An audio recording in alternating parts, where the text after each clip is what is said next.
Well, the way the current security around the president operates, it's in a kind of like a box within a box approach. That's the way you have to think about it, where the restrictions are tighter as you get within arm's reach of the president. You even have a program called an arm's reach program where there's a different level of vetting. Now, the issue you're going to have here, and I've tried to explain this to people multiple times, you're always going to have is you have this problem of what I call the access control funnel, right?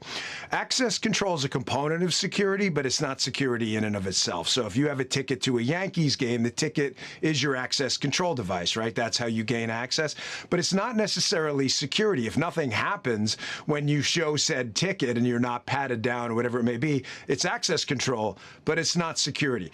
How it relates to this event is you're always going to have some point where there's this delineation point. This is what we call the clean, sterile area where everyone has to go through a magnetometer. So everyone on the other side is what we would call clean or sterile, whatever it may be. And then on the other side of that, you have an area that's not clean, the dirty area, right?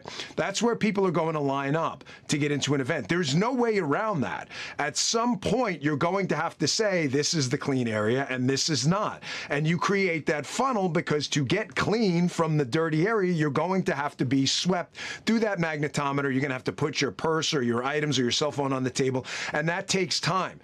You want to keep that going and moving smoothly because you don't like queues and lines because they create security problems where people are standing there who could have a weapon, and that's, you know, what you see last night. The question here, and Rachel brought this up before, and it's a good question, and I think in the autopsy of this afterwards, is in an event like this with an open hotel doing business where it's resource constrained, that it's very difficult to shut down the whole hotel, was the security perimeter compressed too far inside? I think they'll, in the autopsy afterwards, are going to have to go over that and see in the future how much farther they want to push that out.